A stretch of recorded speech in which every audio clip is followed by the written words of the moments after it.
Gabriel's throw intercepted as he throws into traffic. Andrew Makuba, you remember him, avoids a tackle, the second-round pick out of Texas. 75 yards to the house with a pick six, and the Eagles take a 7-6 lead. Gabriel only had 6 INTs at Oregon last year. Did not get any better for him. Later in the quarter, first play of the drive, tries to hand it off. Oh, no. Ball's out. And guess who it is? Makuba comes up with the recovery for Philadelphia.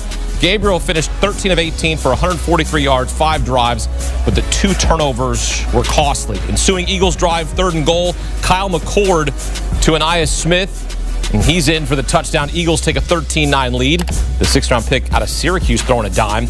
Eagles first play the third. Former Cleveland Brown Dorian Thompson-Robinson intercepted by KJ Henry. Pick 6. Browns win 22-13. While Shedeur Sanders sat on the sidelines nursing an oblique injury, Dillon Gabriel stepped into the spotlight and threw one of the ugliest interceptions you'll see all preseason.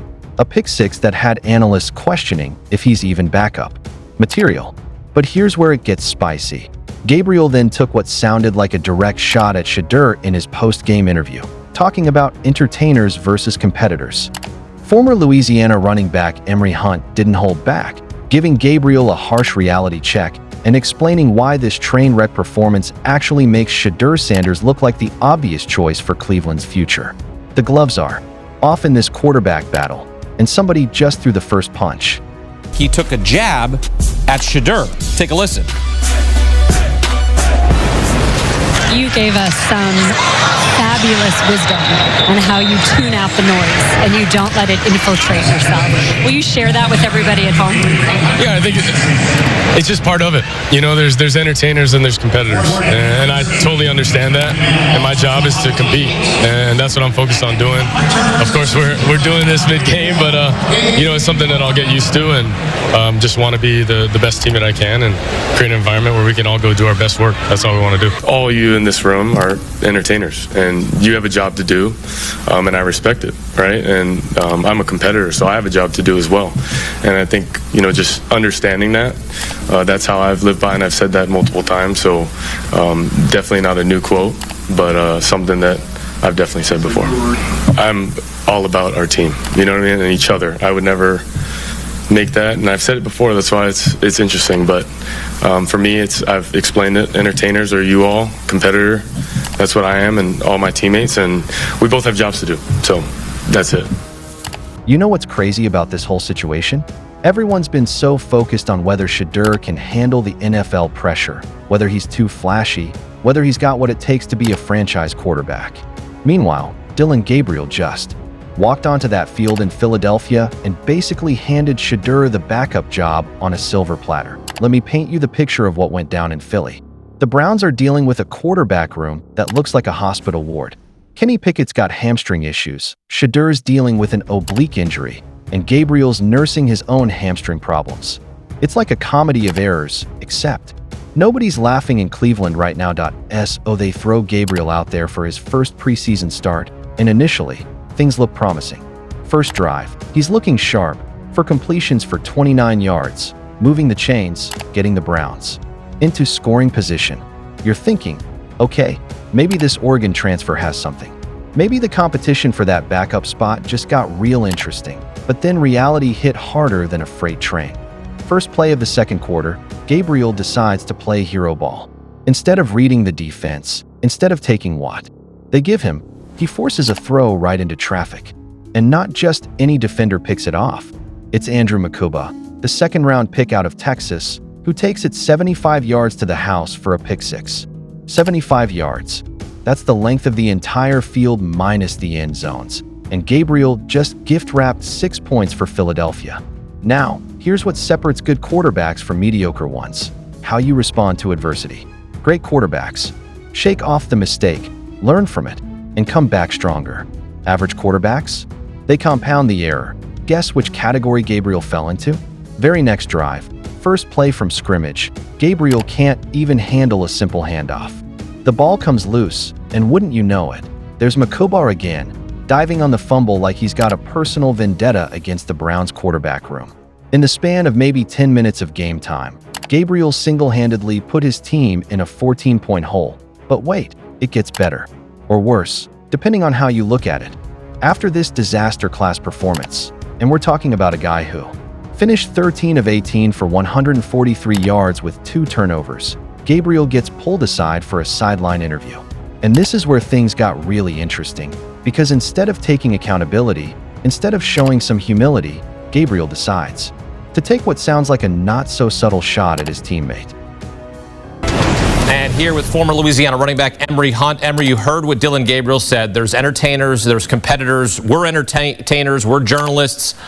But what he said, I guess you could sort of, what do you think about that? What's your reaction to his comments there? Well, I was watching this game live, and I watched that interview live, and I watched what he said. Now, here I am coloring in all of the context for you guys. When he was being interviewed, you could tell he was nervous and kind of didn't want to be there. He was kind of want to get back to the sideline and watch the game. And so that question followed up when he was given shorter answers. So when he said that, I felt like he was directly talking to Aditi Kinkhabwala and saying, you guys are entertainers. Now, what happens is when he says that, people's own thought process automatically went to Shedeur. So when people say that, why are you thinking Shedeur in that scenario and not the context of that interview? I think this was about him not wanting to do this interview on the sideline during a live game, and he said it also, I'm not used to this, it's something I have to get used to. He was talking about the interview and not Shedeur. So you're trying to tell me that he's saying there's entertainers, meaning those of us in the media or those that are criticizing, and he's a competitor, and in this context, he's not listening to the noise? Is that what you're trying to translate? Because I'm hearing a small jab there at Shedeur as being an entertainer with the top watch and everything like that, and everything that follows him. He's there to compete. Remember, he was not at Oregon. Remember who it was? It was Bo Nix. When Dan Lanning said, we're not out here for clicks. So he's aware of that comment being made. And he knows what follows Shedeur. Look, it can't be easy being in camp with Shedeur Sanders, right? But you can't be sitting here trolling your fellow rookie, because that's what it sounded like. But I don't think that's what he meant. Now, it may sound like that to someone that wants to be, now we're being entertainers, right? Instead of being competitors. So that's what he's talking about. And for me, it's like, hey man, if you want to be a competitor, go out there and compete. Competitors don't throw pick sixes in a situation where it was second down, you could throw the ball away, live to play another down, and you have to go out there and compete in the practice. And I could tell right now, based on how we're reacting to this and how everyone is reacting to this, that competition is real, because you have Gabriel pressing, you have Shedeur pressing, you have Kenny Pickett pressing, because all three of those guys have been injured or dealt with some injury so far in this competition. Joe Flacco is on the easy street because he knows he's going to be the starter, and he's the one that's, living scot-free right now. The interviewer asks him about tuning out the noise, and Gabriel drops this line. There's entertainers and there's competitors, and I totally understand that. My job is to compete. Then he doubles down, saying, all you in this room are entertainers, and you have a job to do. I'm a competitor, so I have a job to do as well. Now, on the surface, you might think he's talking about the media, right? But here's where former Louisiana running back Emory Hunt, who was watching this unfold live, drops some serious truth bombs. Hunt breaks it down perfectly. When he said that, I felt like he was directly talking to the media, but people's thought process automatically went to Shedeur. So when people say that, why are you thinking Shedeur in that scenario and not the context of that interview? But here's the thing. Hunt's trying to give Gabriel the benefit of the doubt, and even he can't fully defend what came out of Gabriel's mouth. Because let's be real here, when you're in a quarterback competition with arguably the most talked about rookie quarterback in the draft, and you start talking about entertainers versus competitors, everybody knows exactly who you're referring to. And you know what? Maybe Gabriel has a point about the entertainment factor. Shedeur does have the flashy watch, the social media presence, the primetime connection. But here's what Gabriel seems to be missing. Being an entertainer and being a competitor aren't mutually exclusive. In fact, the best quarterbacks in this league are both. Look at Patrick Mahomes. The guy's got swagger, personality, commercials, but when it's time to compete, he's got 3 Super Bowl rings. Tom Brady had the Hollywood lifestyle, but nobody questioned his competitive fire. Even going back to Joe Namath, Broadway Joe was the ultimate entertainer, but he backed it up when it mattered. The problem with Gabriel's comments isn't that he called himself a competitor, it's that he implied Shedeur isn't one. And that's where he crossed the line, because if there's one thing you can't question about Shedeur Sanders, it's his competitive drive. This is a kid who followed his father to Jackson State, helped build that program from the ground up, then transferred to Colorado and immediately transformed a team that went 1-11 the year before he arrived. You don't do that without serious competitive fire. But Gabriel's performance on the field tells a different story about who the real competitor is in this situation. Hunt gives him a B- grade for the game, and honestly, that might be generous. The B comes from his efficiency in getting the ball out quickly when the play develops as expected. But that minus? That's all about decision-making under pressure. That was a play he could have thrown away or ran out of bounds. Hunt explains about the interception. Competitors don't throw pick sixes in a situation where it was second down. You could throw the ball away, live to play another down. And that's the brutal truth right there. Gabriel wants to talk about being a competitor, but when the pressure ramped up, when the defense took away his first read, he made rookie mistakes that cost his team points. Meanwhile, Shedeur's been dealing with pressure his entire college career. Media pressure, family expectations, turning around struggling programs. And he's thrived in those situations. Right? And he went out there and balled out. And now we're supposed to be concerned about this oblique, and he's probably going to play next week, right? And so I think Shedeur Sanders is the big winner here. The reason why is because where he excels is where he has always excelled, going back to his tape at Colorado, inside the red zone versus situational pressure versus pressure of the defense. And once that first read was taken away from Dillon Gabriel, you saw him hold the football and eat 2 sacks.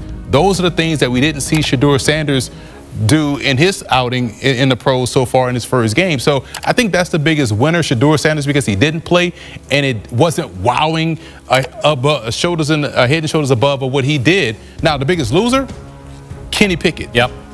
What Gabriel showed out there today was that his floor is Kenny Pickett.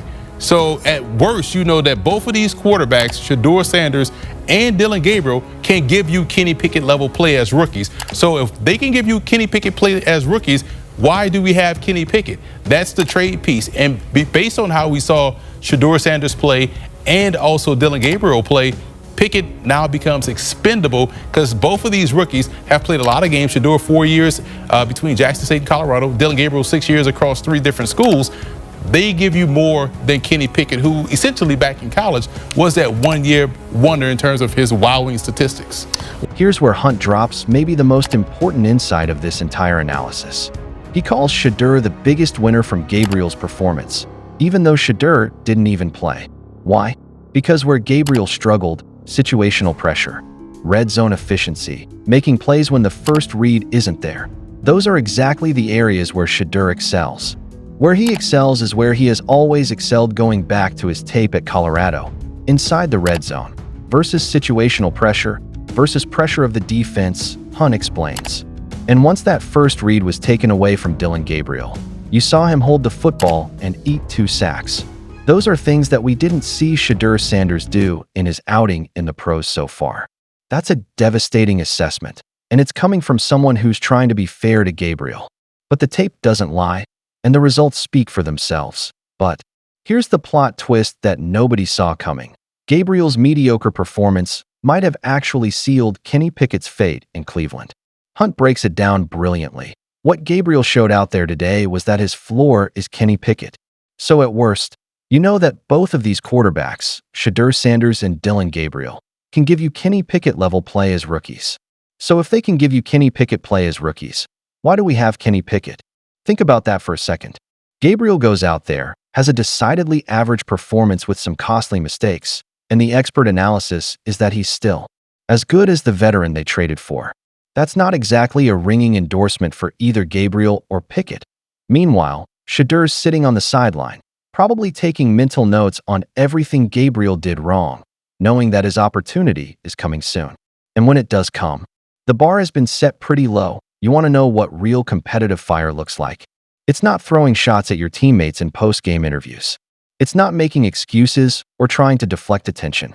Real competitors let their play do the talking, and they lift up their teammates instead of tearing them down. The irony is thick here. Gabriel talks about being uncomfortable with sideline interviews, about not being used to the media attention. But then he turns around and makes comments that are guaranteed to generate headlines and controversy. If you really want to avoid the noise, if you really want to focus on competing, then keep your head down and let your performance speak for itself. But that pick six into traffic? That fumbled handoff. That's speaking pretty loudly too, just not in the way Gabriel probably wants. And let's address the elephant in the room, the injuries. There's been this narrative that Shedeur might be injury-prone. First the shoulder soreness, now the oblique issue. But Hunt shuts that down quickly. We've done this all throughout this whole competition, right? Not concerned at all because we were also supposed to be concerned about this sore shoulder, and he went out there and balled out. That's the difference between manufactured controversy and real performance.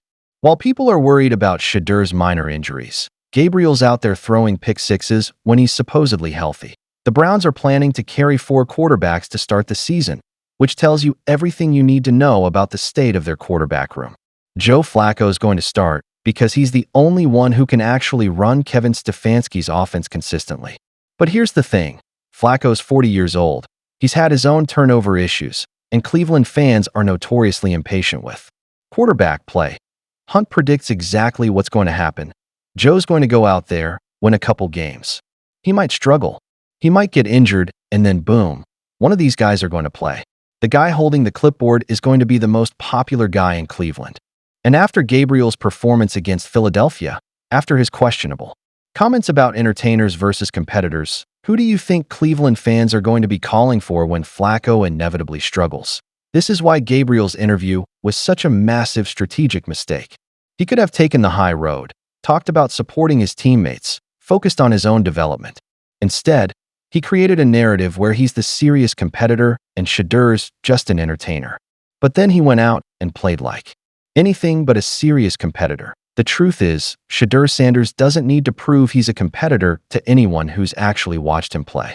For years between Jackson State and Colorado, leading teams through adversity, making clutch throws under pressure, developing into one of the most productive quarterbacks in college football history. That's not entertainment. That's competition. At the highest level, Gabriel's comments reveal more about his own insecurities than they do about Shedeur's character. When you're truly confident in your abilities, when you're truly focused on competing, you don't feel the need to diminish your teammates to build yourself up. The Browns' quarterback competition just got a lot more interesting, but not in the way Dylan Gabriel probably intended. Instead of establishing himself as the clear backup, he's created controversy while performing poorly on the field. Meanwhile, Shedeur's stock just keeps rising, even from the sideline. So here's my question for you. After watching Gabriel's performance and hearing his comments, do you think he shot himself in the foot with that entertainers versus competitors line? Or was he just being honest about what he sees as the difference between him and Shedeur? Drop your thoughts in the comments below. I want to know if you think Gabriel was taking a shot or just poorly explaining his philosophy. And here's the bigger question. When Flacco inevitably struggles this season, which rookie quarterback do you think Browns fans will be demanding to see on the field? The one who threw pick sixes in the preseason while talking about being a competitor, or the one who's been proving himself as both an entertainer and a competitor his entire career? If you want to stay up to date on all the latest drama in the NFL quarterback battles, make sure to subscribe and hit that notification bell. We're going to be covering every twist and turn in Shedeur Sanders' journey to becoming a franchise quarterback, and trust me, you don't want to miss what happens next.